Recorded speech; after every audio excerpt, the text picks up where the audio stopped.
Hoy nos sumergimos en la vida de una figura legendaria, y muy compleja del ajedrez, Alexander Alekhine. Uf, Alekhine.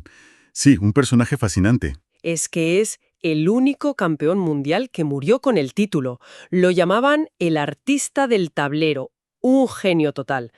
Pero su vida, bueno, llena de polémicas, de claroscuros. Totalmente. Brillante en el ajedrez, pero muy controvertido fuera de él. Pues eso, vamos a explorar su camino, ese talento increíble para el ajedrez, las controversias que lo rodearon y qué nos queda de él hoy. Nos basamos en una biografía bastante detallada. Alexander Alekhine, el cuarto campeón mundial de ajedrez. Una buena base, sí. La idea es intentar captar las diferentes caras de Alekhine, ¿no? No solo sus partidas geniales, que las tiene a montones, sino también las sombras, sus decisiones en épocas históricas muy convulsas. Tiempos difíciles, desde luego. Intentar entender quién fue realmente este hombre tan enigmático. Así que bueno, empezamos a desentrañar esto. Vamos allá. Para situarnos, Alekhine nace en Moscú, ¿verdad? En 1892, en una familia rusa, bueno, de la aristocracia con posibles. Sí, una familia acomodada. Y parece que el ajedrez le viene de casa. Eso dicen, que aprendió con su madre y su abuela, y enseguida se vio que tenía un don especial. Estudió Derecho, ojo, que llegó a licenciarse en 1914. Sí, tenía formación universitaria. Pero su verdadera obsesión, su vida, era el ajedrez. Eso estaba claro desde muy joven. No me extraña. Y es que le tocó vivir una época tremenda. Nace todavía en la Rusia imperial, pero luego le pilla la Primera Guerra Mundial. Estaba en Alemania, en un torneo. Y lo internan. Claro, por ser extranjero enemigo. Allí colaboró con la Cruz Roja, eso sí, pero después viene la Revolución Rusa y, bueno, eso le da un vuelco total a su vida. Pierde la posición social, las propiedades. Todo. Y para colmo, en plena guerra civil, en 1919, lo detienen en Odessa. La acusación, espionaje. En parte por su origen, claro, su clase social. Vamos, que su vida fue un no parar de sobresaltos históricos. Y justo ahí surge una de esas leyendas que lo envuelven. Se cuenta, aunque nunca se ha confirmado del todo, La historia de Trotsky, ¿no? esa misma, que estando en la cárcel jugó una partida contra León Trotsky. Y la leyenda dice que Alekhine hizo una combinación tan espectacular que Trotsky, impresionado, ordenó que lo liberaran. Sea verdad o no, ya te dice el tipo de mística que empezaba a tener el personaje. Totalmente. Lo que sí es cierto es que sale de prisión y sigue jugando, claro. Gana torneos importantes en Moscú, ya en la Rusia soviética en 1920. Pero se da cuenta de que con el nuevo régimen, con los bolcheviques, su carrera internacional pues iba a ser difícil. Claro, necesitaba otro entorno, más libertad para competir. Exacto. Así que toma una decisión clave. En 1921, emigra. Busca poder jugar al máximo nivel sin trabas. Se instala en Francia. Y fíjate qué curioso, consigue la nacionalidad francesa. ¿Cuándo fue eso? Pues justo en 1927, en pleno match por el Campeonato del Mundo. Qué casualidad, ¿o no? ¿Quién sabe? Incluso convalidó, o eso dicen, sus estudios de Derecho en la Sorbona, en 1925. Aunque la verdad siempre se le consideró un maestro de la escuela rusa, por su estilo y origen. Era un tipo muy cosmopolita, eso sí. Hablaba un montón de idiomas. Ruso, francés, inglés, alemán. Hasta español y portugués. Cosas. A menudo mujeres mayores que él. Anneliese Rie, Nadezhda Favritsky y la última Grace Wisher. Y luego está ese detalle del doctor Alekhine. Le gustaba que lo llamaran así, ¿no? Se presentaba con un doctorado de la Sorbona. Bueno, eso es otro de los pequeños misterios de Alekhine. Él lo decía, sí, pero la verdad es que nunca se ha encontrado una prueba documental sólida de ese doctorado. Quizás era un poco de vanidad. Un toque personal. Volviendo al tablero, su carrera fue un cohete. Con solo 17 años, en 1909, ya gana el Torneo Nacional de Aficionados en San Petersburgo. Un torneo importante ya en esa época. Y el gran salto en 1914. Con 21 años, después del Torneo de San Petersburgo, el propio zar Nicolás II lo nombra Gran Maestro. Junto a Lasker, Capablanca, Tarrasch y Marshall, nada menos. Codeándose con esas leyendas. Eso sí que es llegar pronto a la cima. Tenía un talento descomunal, era evidente. Y después de emigrar, en los años 20, no hace más que confirmarlo. Va a por todas. ¿Cuáles fueron los hitos clave ahí? Pues mira, victorias importantísimas. Gana el torneo de Baden-Baden en 1925, que era durísimo, por delante de toda la élite. En 1926, derrota en un match al neerlandés Max Euwe, que era un jugador muy fuerte. Ajá.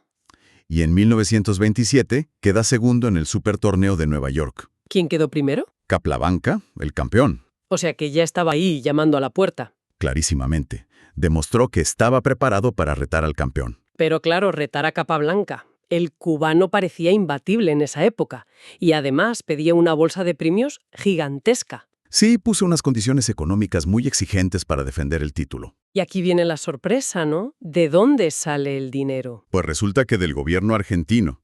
Argentina se ofreció a financiar el match, con la condición, claro, de que se jugara en Buenos Aires, en 1927. Capablanca aceptó, supongo que bastante confiado, porque Alejín nunca le había ganado una partida oficial hasta ese momento. Exacto. El historial era totalmente favorable a Capablanca. Seguramente pensó que sería un trámite. Y entonces, Buenos Aires, 1927, salta a la banca. La gran sorpresa del siglo en ajedrez posiblemente. Contra todo pronóstico, Alejín destrona al invencible Capablanca. ¿Cómo fue el resultado? El formato era a ganar 6 partidas, ¿no? Sí, sin contar las tablas. Y Alejín ganó 6, perdió 3 y empataron 25 partidas. Una lucha larguísima y muy tensa. 25 tablas. ¡Qué barbaridad! Y lo más increíble es que lo consiguió sufriendo muchísimo con problemas dentales durante el match.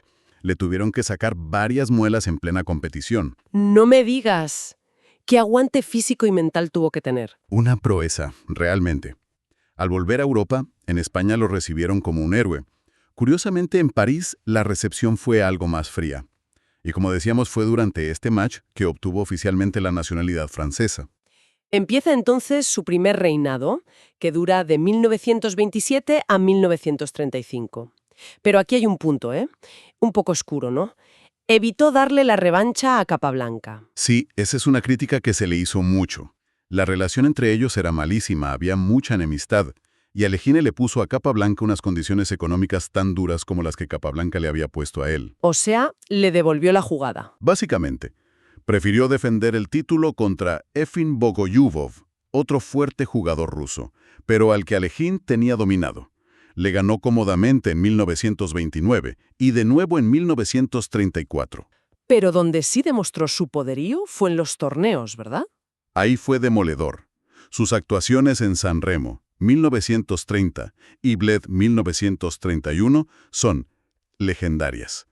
En San Remo sacó 3,5 puntos de ventaja al segundo, y en Bled, 5,5 puntos. Una barbaridad. Sí, dominio absoluto. No había ninguna duda de que era el jugador más fuerte del mundo en ese momento. Era el rey indiscutible. Pero entonces, en 1935, llega un tropiezo, totalmente inesperado. ¿Qué pasó? Defendía el título contra Max Euwe, el holandés al que ya había ganado en un match años antes. Quizás lo subestimó un poco. El match se jugó en Holanda. ¿Y perdió? Perdió, sí, por la mínima, 14,5 a 15,5. El mundo del ajedrez se quedó conmocionado. ¿Cómo era posible? ¿Se sabe por qué? Malas partidas, simplemente. Bueno, parece que hubo más factores. Aparte de quizás subestimar a Euwe, los problemas personales de Alejín jugaron un papel importante, especialmente su relación con el alcohol. A eso se ha comentado mucho. Sí, el propio Euwe contó, años después, que Alejín jugó algunas partidas del match claramente afectado por la bebida. Y claro, a ese nivel eso no perdona. Una pena, la verdad. Perder así un título mundial. Pero ojo, que la historia de Alejín no acaba ahí, ni mucho menos. ¿Ah, no? Este hombre era pura resiliencia, ¿no? Totalmente. Esa derrota fue como un golpe que lo despertó. Lejos de hundirse, tomó una decisión radical. Dejó el alcohol por completo y se sometió a un entrenamiento durísimo para preparar la revancha. ¿Y funcionó? Máxima expresión. Volvió a ser el jugador agresivo, imaginativo, incluso más innovador que antes. ¿En qué sentido innovador? Pues proponiendo sacrificios de pieza muy tempranos, ideas en la apertura que nadie había visto. Descolocó completamente a Euwe. ¿Y el resultado? Arrasó. Ganó de forma contundente, 15,5 a 9,5. Recuperó el título mundial. Increíble, fue el primer campeón en perder la corona y luego reconquistarla, ¿verdad? El primero, sí. Y ya no la soltaría más. La conservó hasta el día de su muerte. Hablemos un poco de su estilo de juego, porque eso es fundamental para entenderlo. Siempre se dice que era un atacante temible. Era pura dinamita en el tablero. Audaz, con una imaginación desbordante, una agresividad tremenda. Un genio de la táctica. Sus propios rivales lo decían. El atacante más peligroso. Buscaba siempre el lío, ¿no? Romper el equilibrio. Exacto. Crear caos, pero un caos que él controlaba perfectamente. Justo lo contrario del estilo más posicional, más sólido, de Capablanca, por ejemplo. Aunque supongo que también sabía de estrategia y finales. Por supuesto. Era un jugador universal, dominaba todas las fases del juego. Pero su seña de identidad, lo que lo hacía único, eran las combinaciones brillantes. Esos fuegos artificiales tácticos que dejaban a todos con la boca abierta. Él mismo dijo algo así como que concebía el ajedrez como un arte, ¿no? Concibo el ajedrez como arte y no como juego. Esa frase lo resume perfectamente. Y se nota en sus partidas. Hay una búsqueda de la belleza, de la originalidad. Pero esa genialidad artística no era solo inspiración del momento, imagino.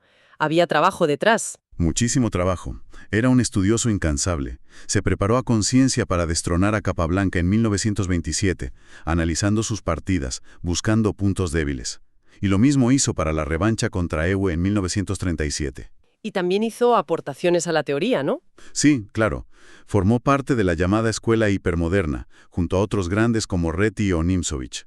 Cuestionaban los dogmas clásicos del control central con peones. Y de ahí viene su defensa más famosa. La defensa alekhine, S1.E4 CF6, una jugada que en su época se consideró casi una herejía. ¿Por qué?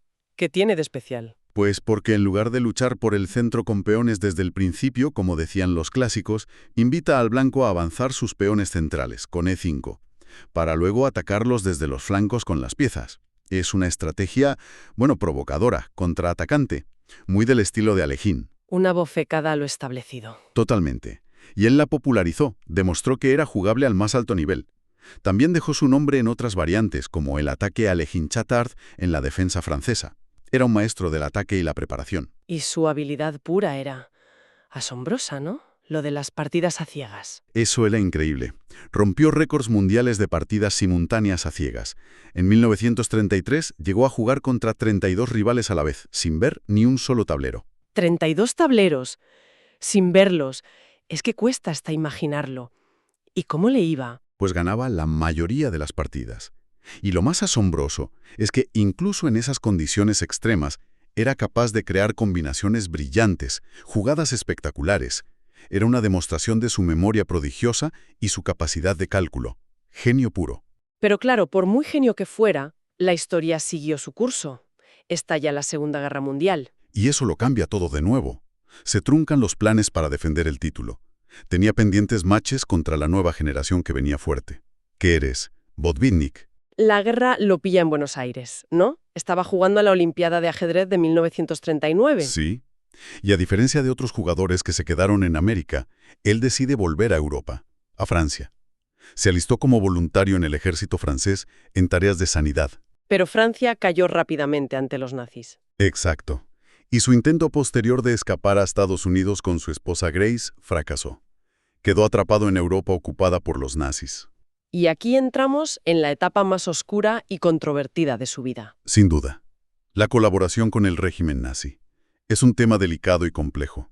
¿Qué pasó exactamente? Bueno, las autoridades nazis le propusieron participar en torneos de ajedrez organizados por el Tercer Reich en territorios ocupados. Múnich 1941, Salzburgo 1942, Praga, Barcelona. Y él aceptó. ¿Por qué? Él aceptó y jugó. La justificación que se dio, o que él dio más tarde, es que lo hizo a cambio de proteger las propiedades de su esposa Grace, que era estadounidense pero tenía bienes en Francia, y para asegurar la seguridad de ambos. ¿Complicado? Muy complicado. Y durante ese tiempo, aparecieron en un periódico parisino controlado por los alemanes, el Pariser Zeitung, una serie de artículos titulados Ajedrezario contra ajedrez judío, firmados por él. Uf, eso suena muy mal. Suena fatal, claro. Eran textos claramente antisemitas y pronazis. Ahora bien, aquí viene la controversia. Alekhine, después de la guerra, siempre defendió que él había escrito unos textos sobre diferencias de estilo entre jugadores, pero que la Gestapo los había manipulado brutalmente, añadiendo todo el contenido ideológico nazi y antisemita. ¿Y hay forma de saber qué pasó realmente? Si fue coaccionado, si colaboró voluntariamente, si le manipularon los textos. Pues la verdad completa es difícil de establecer. Hay argumentos y testimonios en ambas direcciones. Algunos creen que fue víctima de las circunstancias y la coacción, otros piensan que hubo un grado de colaboración voluntaria, quizá por oportunismo o por antisemitismo propio, aunque esto último es más discutido. No hay pruebas definitivas que cierren el debate. Lo importante es exponer las dos versiones, ¿no? Y ser conscientes de la complejidad y la falta de certezas absolutas. Exactamente.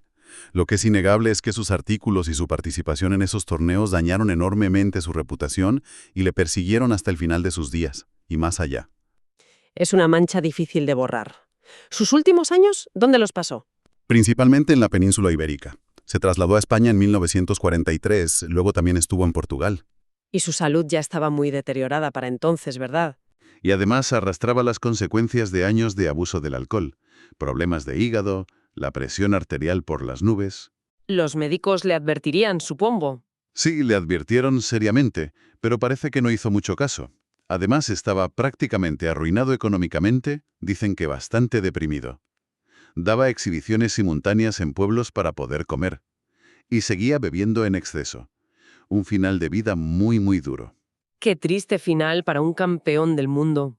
Cuando acaba la guerra, el mundo del ajedrez intenta volver a la normalidad, y al principio a Alekhine lo dejan un poco de lado, precisamente por la sombra de la colaboración.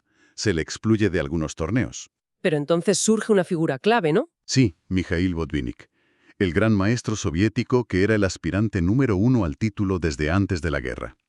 Botvinnik da un paso al frente, reconoce a Alekhine como el campeón legítimo y le propone formalmente jugar el match por el título mundial, en Moscú.